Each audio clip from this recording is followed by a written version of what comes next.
Hey everybody, welcome to Away Games, a Chicago Cubs and baseball podcast hosted by two comedians who live in New York but love the Cubs.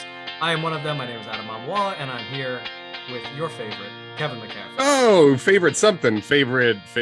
I was trying to think. I could be a favorite McCaffrey for a Cubs fan. I don't think the Cubs have ever had a McCaffrey. Favorite Kevin Ory's in the mix. Ooh. Kevin Foster, R.I.P. was a Kevin I liked a lot in the 90s.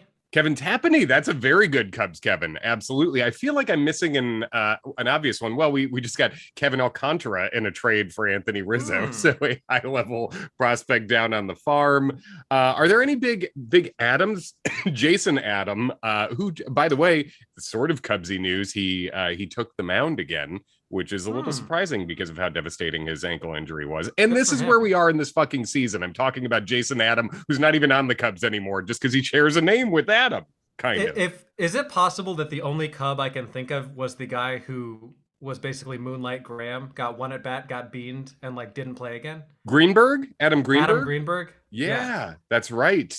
And I can't think of many other Adams in the Cubs history. I don't know that I can think of a lot of Adams in baseball.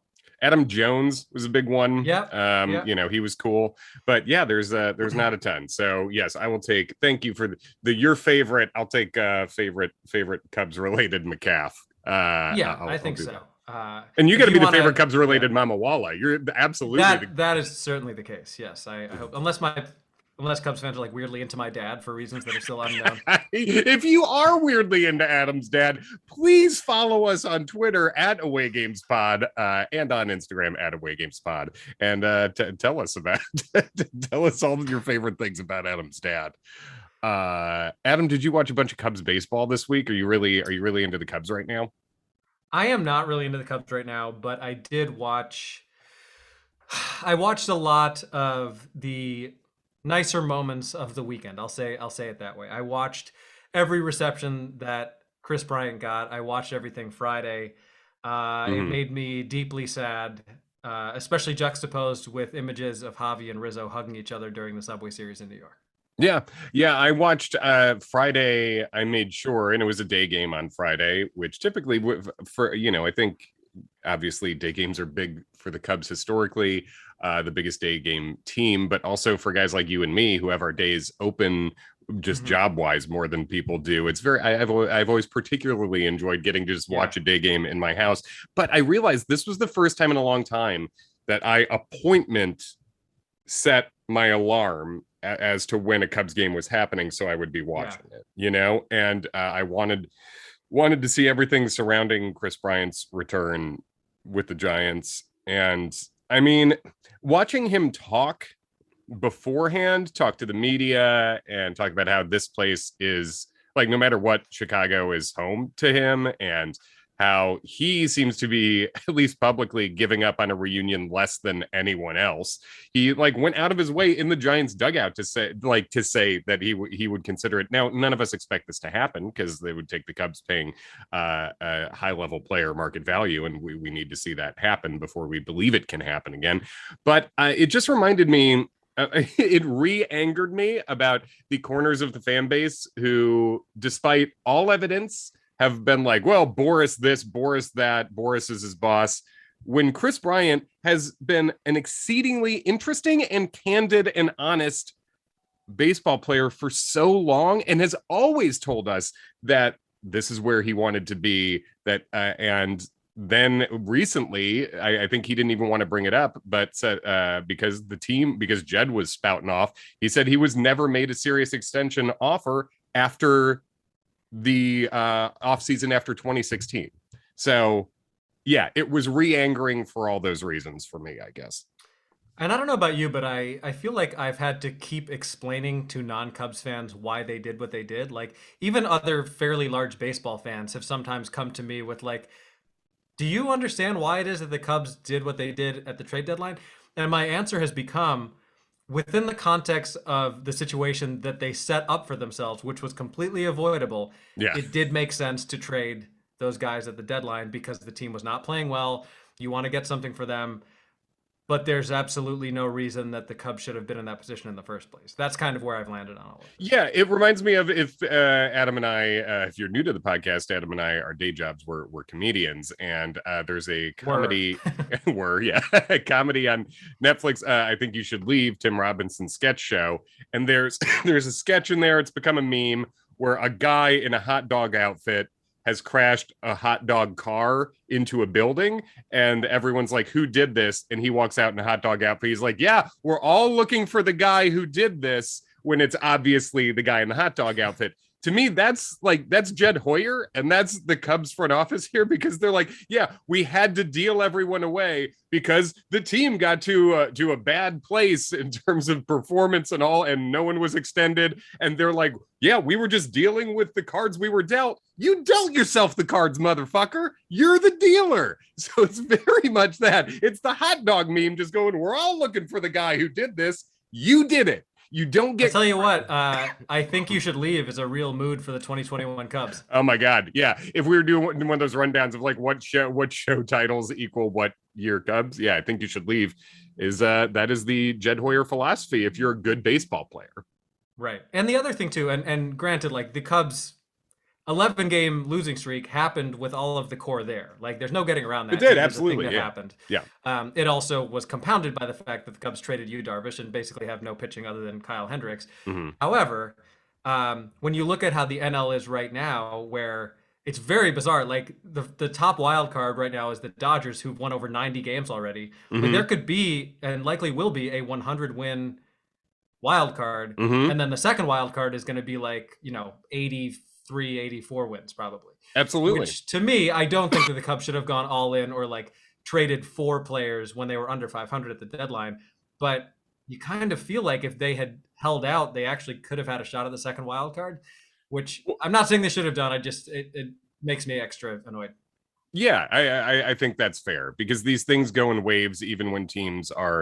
Even a good team is going to go through a losing streak. Good teams don't often go through 11 game losing streaks. Like I don't think any of us are saying that I mean exactly what you said. We're not saying the Cubs should have gone all in on this at midseason or whatever. But yeah, the fact is, if they kept their best players, would they possibly be sniffing that second wild card? Yeah, I think that's not unreasonable to say, especially looking at Kris Bryant has played well. Anthony Rizzo has been up and down. Obviously, the COVID thing took a chunk out of him, but he certainly started hot with the Yankees, and he's still their primary first baseman. And Javi's been super hot in New York to the point where Javi was the one of the three of them that I thought, and probably still think, if anyone comes back, is maybe the most likely. But Javi's gotten so hot in New York that it makes me worried that they'll just keep him. I did really enjoy seeing he and Lindor side to side chirping at Stanton. Mm-hmm. And Javi was in front of Lindor too. Javi was the one stepping forward first. Javi, who's such a nice guy and soft-spoken, as we know from actually following him on a day-to-day basis for so long. But when he gets upset, he gets very upset indeed. You see it, and he's not scared of anybody. Yeah. I feel like I know your answer, but Kevin, how did you feel about seeing Tom Ricketts out there for a photo op with Kris Bryant? It literally made me laugh when Kris Bryant on day one of his return to Wrigley, when Bryant was standing at home plate and they were getting the photo, and then Tom Ricketts sidles up next to him and puts his arm around him, and then Crane Kenny is there too, Mr. Business, Mr. Wheelbarrows full of money. I just laughed about it. I'm like, well, who wanted this? Who asked for this? For this combination of people to be together? And I know David Ross had COVID, so maybe Ross would have been there originally, but what you don't need is the fucking owner who wouldn't pay the guy standing next to him like, so good to see you, buddy. It's good to see him. It's not good to see you, Tom. Go sit the fuck down. Do you even come to games anymore? I can't remember the last time I saw Tom Ricketts anywhere. He's been hiding in his billionaire bunker ever since he got booed. Ever since Marquis got booed, we haven't seen this guy in a million years. And then he's just slinking out from his underground lair to put an arm around Kris Bryant. It was like hilariously dumb to me. I literally laughed out loud when I saw that. I would have loved a read the room chant. Read the room. He just Ricketts has surprised at every turn this year too, from announcing the plaque to themselves for doing the bare minimum of renovating the place they bought like right after the sell-off. It's just been incredible owner galaxy Yeah. brain all year. Did you have any other thoughts from the Kris Bryant return or any of the coverage of that? Not really. Our friend Tom Lewis messaged us. He's a Giants fan, and he tweeted at the Attaway Games Pod and said, thank you guys for setting up the sweep this week. And I was like, I'm not someone who can ever root for the Cubs to lose while I'm watching them. But if you were going to ask me, pick a time and a team you're going to get swept by this year, I think the first returning legendary Cub. I mean, I shouldn't say that because John Lester returned earlier this year too. That I was saying to Ken, we talked about this last week. That feels like 10 years ago. It does not feel Schwarber like and this Lester, season. that was this season. That's crazy. It absolutely 100% feels like last year. In so many ways, I think besides baseball, 2020 and 2021 feel like one continuous year. And Right. it feels like something from a year ago. Absolutely. But I guess point being, if you told me the Cubs have to get swept by someone, Kris Bryant returning and sweeping the Cubs with his new team, that is the Giants, who is somehow beating both the Dodgers and the Padres, still in a race for it, though. And I'm rooting for the Giants to win that division. Same here, big time. I think, that is, if I had to pick one time to get swept, this would have been it. So, I mean, I How think funny will it be if the Dodgers win 100 games and lose in the wild card game? to a bad Cardinals team or the Reds or something. It's a Sonny Gray and the Reds. It absolutely could happen. I mean, the Reds have enough top end pitching that they can throw something weird at you and shut you down for a game for sure. And we know Castellanos likes that big stage. So I'll tell you what I am rooting for is for the Cubs playing 4 games the weekend after next against the Cardinals to knock them out of the wild card race. That would be immensely satisfying. That will be that's going to be the, I think as I'm watching Cubs games now, I'm rooting for individual success, basically, more than team success, right? I want to see guys play well. I want to see development. But that'll be a series I will get to sort of check back in a full-on Cubs baseball team fan way to genuinely root for our team to win, every game. Despite my better judgment, I will be attending one of those games. Oh baby, he is. Oh baby! I know you were leaning against it before, but now I guess there are some stakes to it, though. Well, it is a doubleheader, so I only have to watch them for 7 innings theoretically. But okay, I'm going to the first game of that series, which is a day game on next Friday, the 24th. And I bought tickets last night on StubHub in the lower bowl behind home plate for $16 a piece. Which both made me incredibly happy and even more sad at the same time. Yeah. That doesn't get you into the bleachers in a normal season. Well, actually, I feel like the bleachers have become weirdly overpriced because it's a thing. That's true. Yeah, they're not the cheapest ticket you can get at Wrigley. Yeah, but yeah, I couldn't believe it. I mean, it's the idea that if I had told myself in April that I could get tickets for less than $20 a piece to sit behind home plate at Wrigley for the last weekend of the season at home against the Cardinals, I probably assumed that something went horribly wrong. Yeah, you would sort of know the deal, but strictly financially, it sounds like a great deal. Yeah, I mean, each beer I buy will be the same as the ticket. Yeah, I mean, basically, literally the case. Yeah. Excuse me. I'm sorry about the coughing. I do have a mute button, sort of a cough button here. I am sick. It's not COVID. I do. I have a little muty thing here. But yeah, I am sick, not COVID, whatever, but it's perfect. I'm sputtering to the end like our Cubs are here too. I guess so that will be a very good series to at least tune into and maybe have some fun in the way that the Cardinals had fun at our expense at the end of I suppose 2019, right? Where the Cubs were really in it and then got absolutely smoked by the Cardinals a bunch of games in a row. Well, and kind of 2018. I mean, the Cubs still won 2 of 3 in that series, but if the Cubs had swept, they would have hung on to the division. And That's the Brewers true. would not have been able to catch up. Yeah, absolutely.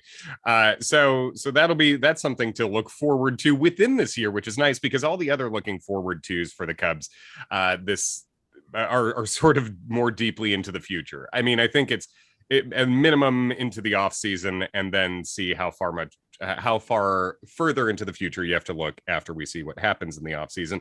But in terms of individual players right now, what are you looking at? What are you enjoying? What's of note to you? I mean, I think like Schwindel continues to be an excellent story. I think in terms of just like random fun shit, I really enjoyed seeing Scott Efros pick up an RBI. That Yes, I enjoyed sack quite a fly. bit. Yeah, it's pretty ugly hack, but he poked it into right field. And I've liked what I've seen of him on the mound. Trevor McGill is very confusing to me. I cannot figure out if he's something or if he's not. It's Cody incredible. Hoyer, Trevor McGill yeah, is unhittable or unoutable. Like he literally is just. I mean, he's had two starts this year where he gave up like 5 runs without an out, I think, and right. definitely the one in Milwaukee was even more runs without an out. And the guy's huge and throws upper 90s heat. And he was like completely dominant for a 5 or 6 appearance stretch, and then like fell apart again. So it is, yeah, that's very confusing. I agree. Yeah, but other than him, I mean, Cody Hoyer, I've of the Cubs games I've watched in the past 2 weeks, there have been two times where he's come in extra innings with the ghost runner on and not even let that ghost runner get past second, which is very impressive. And Rowan Wick, I'm very excited about, and he was somebody Me too. that obviously we've all been high on for a while. Didn't pitch for like a full calendar year basically, Mm-hmm. but he's someone who I think one of my predictions last year going into 2020 was that he would supplant Kimbrel as the closer. And now Mm-hmm. because Kimbrel is no longer on the Cubs, and I think still not closing for the White Sox, which is amazing to me, um, Rowan Wick is getting his shot, and he has looked very good and very thick. Mm-hmm. Very good and thick, absolutely. And yeah, I think Rowan Wick right now, Cody Hoyer's been dominant, and I've always really liked Cody Hoyer's stuff. It just looks uncomfortable to hit against, Mhm. and it moves a lot. Our And favorite Hoyer by a long shot. at the moment, yeah, he's the top Hoyer in the biz, and he. Like I think right now you would probably lean towards saying Hoyer looks like your closer going into next year, but I really do like him being sort of the relief More the so than high. Wick. What's that? More so than Wick. I think so, but I would close with Wick. I think I Yeah. think I like Wick bringing him in clean inning from the top 1 inning, and I like Hoyer's versatility as the guy that you can either have be the setup. He can go 2 innings at times, or you bring him in as you say the success he's had with the ghost runner, a guy you can bring into a high leverage situation with runners on Mhm. base in a way. So yeah, I think Hoyer is someone who has looked really good. I feel like obvious shirts probably wouldn't do it because they have more just like font heavy shirts. But I would love a Rowan Wick shirt if he's a closer that says "Lights Out" and it's like a candle blowing out. This is very good. You're very good at shirts. You're I very know good. I'm in the wrong biz. Yeah, I mean, I guess you could get into the shirt biz for a long time. Like Yeah, road hat comedians basically are just in the shirt biz, and then like the yeah, stand up is just a way to tour around with their shirts and selling them right. out of their van. So it's like we could get some shirts going on. Be a shirt I business. just sell like Rowan Wick shirts after stand up. Yeah. So you guys hope you had a good time at the comedy show. There's this up and coming closer who was actually he was converted from a position player. Anyone here remember Jason Bossler? He was traded for him anyway. This uh guy knows what I'm talking about. there's a It reminds gentleman me up of there was front. an old Mitch Hedberg joke that was like, "I'm selling T-shirts after the show. They don't have my name on them. They're just Hanes 3 packs." Which honestly I would just buy sometimes. It's like you're It here is funny. anyway. Yeah. Adam, and we're talking about ways to make money. You know, a way that we can make money legitimately on this show right now, how we can make the money that keeps this production going, that I keeps think I talking about have the an Cubs idea. even in downtimes. Tell us about it. Well, Kris Bryant, if you saw on Twitter, he bought cookies for many of the Cubs staff, which is a really Mm-hmm. nice gesture. But if you need to trim your cookies, Yes. boy, do I have a product for you because manscaped.com, it's the place to be. They've got the lawnmower 4.0. I have to imagine the 5.0 is already in pre-production. It Oh has to yeah, be. it's there's a soft rollout on it. It's not there yet. Right now, the 4.0, which we have, Manscaped sent to both of us, I've Yeah. used. It's insanely I've quiet. used it too. It's very good. Yeah, It's it's like the Prius of shaving your balls. it You really don't even, no one even notices that it's happening. And the LED light, very, very useful for all the nooks and crannies. I'm a grooming man myself. I don't overdo it, but I like to, especially in the summer months, like to stay cool down there. Highly recommend the Lawnmower 4.0. It is a very good product. As you mentioned, we both use it. I keep talking about the underwear. I'm going to keep talking about the underwear. Have keep it. you have you experienced the underwear? I have experienced in that it's in my drawer. I have not put it Okay. on me, but I got it from the box to my drawer, and I Hmm. will get there one day. And I believe it's big hype, so it's got to be a day that matters. I tell you what, when you do, your balls will thank you. You know, it's about time. I feel unappreciated by these nuts on a fairly regular basis. And my normal size nuts, by the way, even though I have been vaccinated, I don't have the biggest balls on earth, like Nicki Minaj's cousin's friend. So although he could also probably use Manscaped, because it sounds like he's got a lot of trouble down there, and that's a way Yeah. to make things better. But let's bring it back to the Cubs. If you're Yeah. frustrated, if you're a Cubs fan like Kevin and myself, and you're a little annoyed at how this year turned out, and you want to tell Tom Ricketts to suck your balls, but you want to make sure he sees them, manscaped.com is the place to go. And use And the if you use promo code away games, Kevin was going to say it. We almost said it in uh, unison, which is almost impossible on Zoom. Away games is the promo code to use. You will get 20% off your entire order, including free shipping internationally.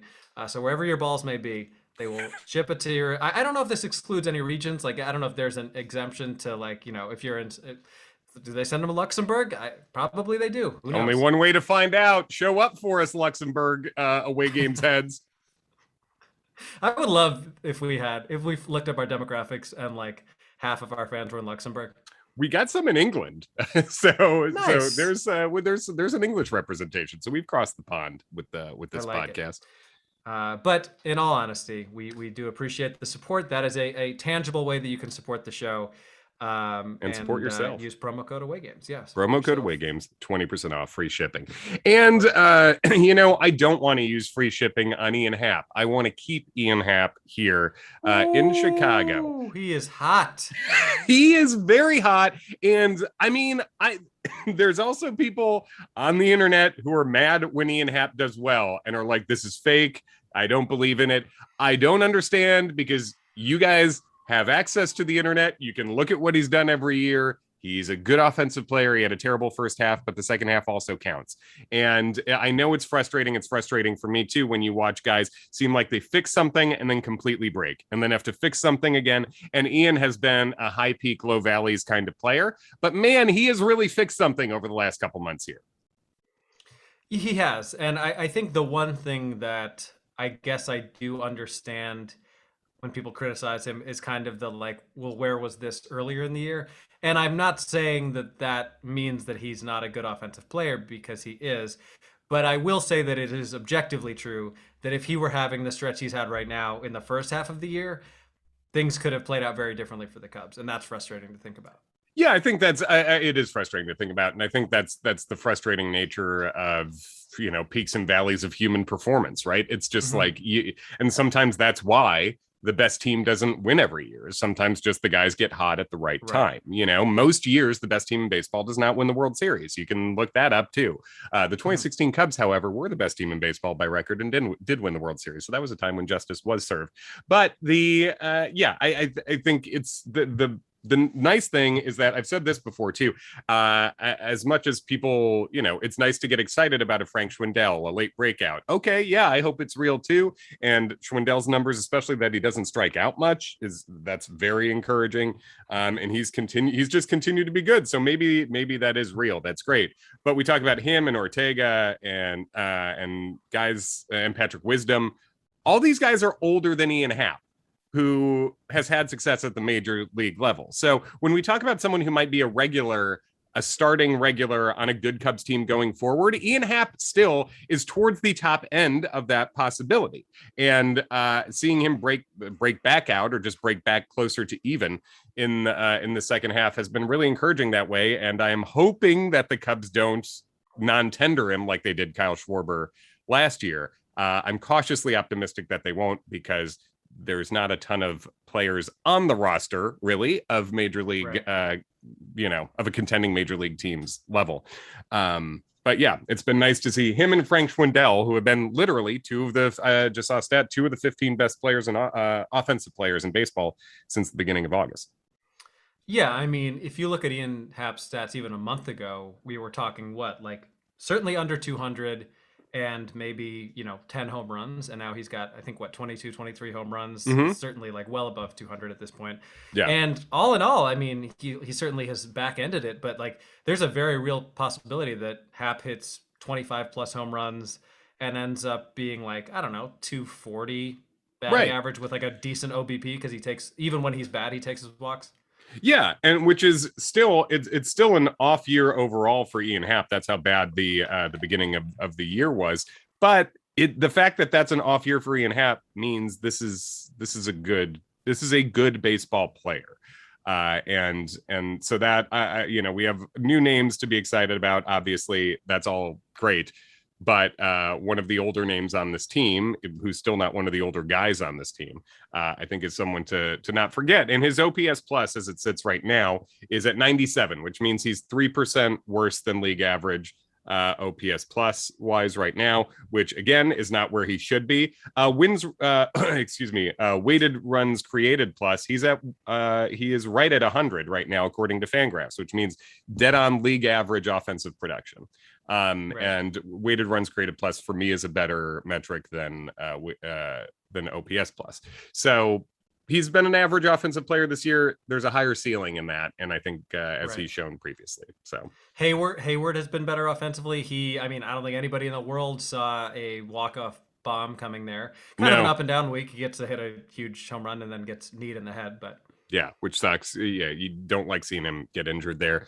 But yeah, another fun walk-off win for Hayward. And that's, there's never going to be a time where I am able as a fan to root so hard for reverse standings and a draft pick that I'm not going to enjoy. Especially in baseball. Like, it's not the same as wanting the number one pick in football. No, and I will say I probably lean more into wanting the higher pick than certainly more than Ken and probably more than you. Ken Schultz, a friend of the show who filled in for me last week. But still, yeah, a walk-off win is going to be fun anytime I ever see it in my life. So it's been nice. That was a nice thing to see. Fun thing for Hayward too. Yeah, it's a little disheartening for me that I think the Bulls are the Chicago team I have the most hope about right now. Yeah, the Bears game this week was very aggravating to watch.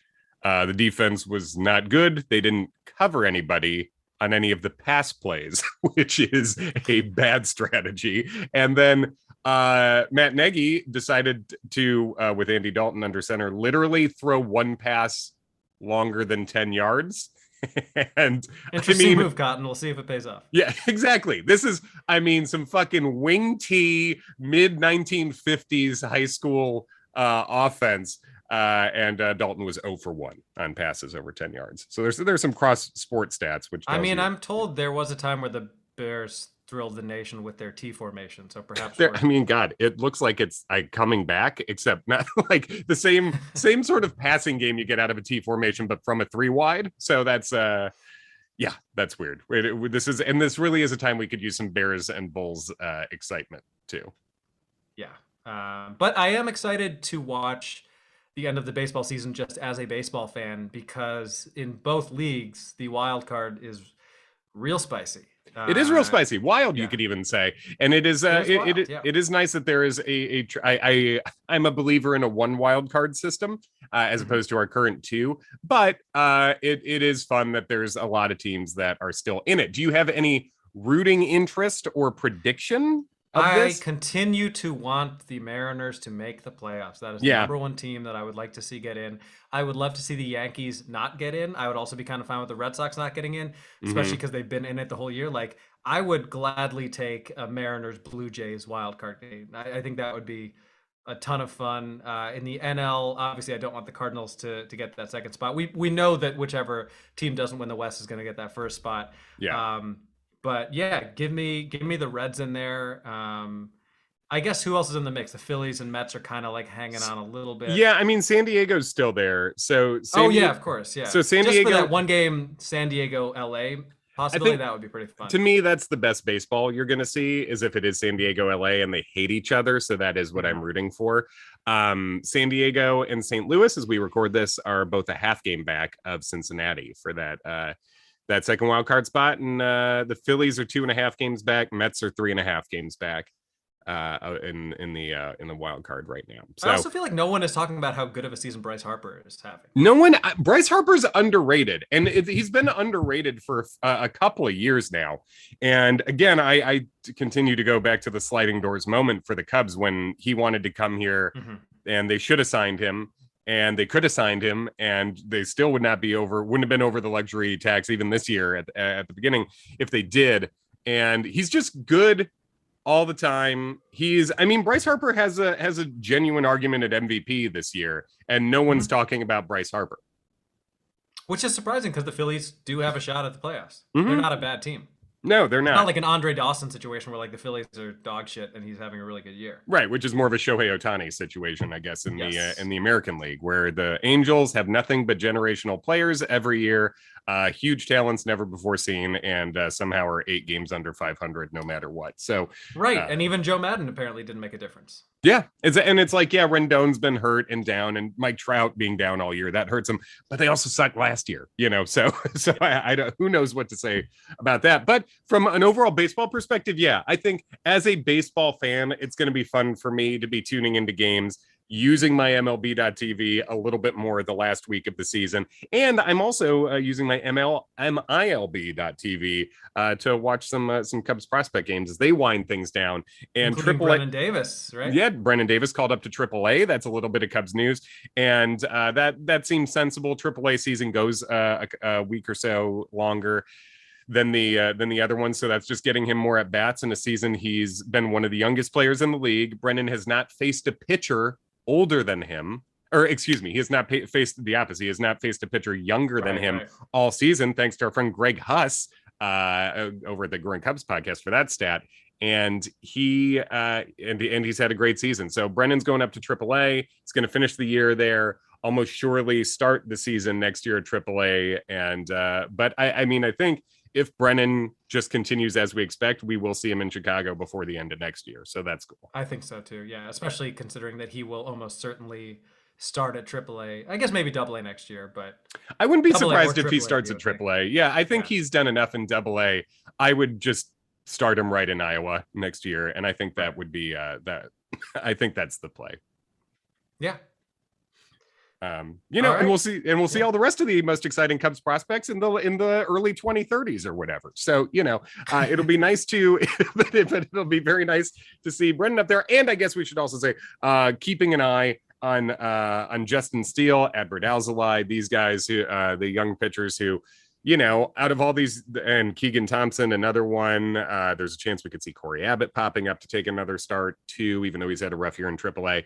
But all these young guys, are probably fighting for 1 or 2 spots in a rotation next year. We'll see who can. Well, that presumes that the Cubs actually sign starting pitching, which I don't want to assume at this point. No, they just, I will have to get the soundbite of Ken just shouting, "Fire Jed, sell the team," and hit it like a Zoo Crew radio drop if they don't sign any major starting pitching, because that's where I would be for sure on that. Yeah. But yeah, that's all the Cubs news I can find to talk about. And any parting thoughts, Adam? No parting thoughts for me, other than, and I'm sure I'll talk about this more, I did just find out that I'm going to be headlining Zany's Comedy Club in Chicago for the very first time, a club that Kevin has headlined many times and recorded an album at. I'll be there December 3rd and 4th for 4 shows, 2 shows each night. Dude, that's great. You'll love it. It's maybe my favorite place to do comedy, to do straight. I've only ever performed once. I did a guest spot on actually a Donnelly show. He was headlining when I was out there a couple years ago. Oh, that's awesome. It's a great room. Yeah. Yeah. So Adam Amawala, put it on your calendar. Go see him at the Zanies in Old Town, right? It's Chicago Zanies, December 3rd and 4th. Correct? Yep. December 3rd and 4th. And please get vaxxed so it doesn't get canceled. I'm already fearing that. I know. And albeit I will be at Zany's Rosemont headlining October 7th through the 9th, if you guys would like to come out. And if the Cubs aren't playing playoff games at that point, then I you mean, can. if they win out. Yeah. But yeah, how about that? Real comedy shows for your away games boys in Chicago coming up. We'd love to see you. Thanks for listening, everybody. Follow us at Away Games Pod and use that code Away Games over at Manscaped for your 20% off. And we'll catch you next week.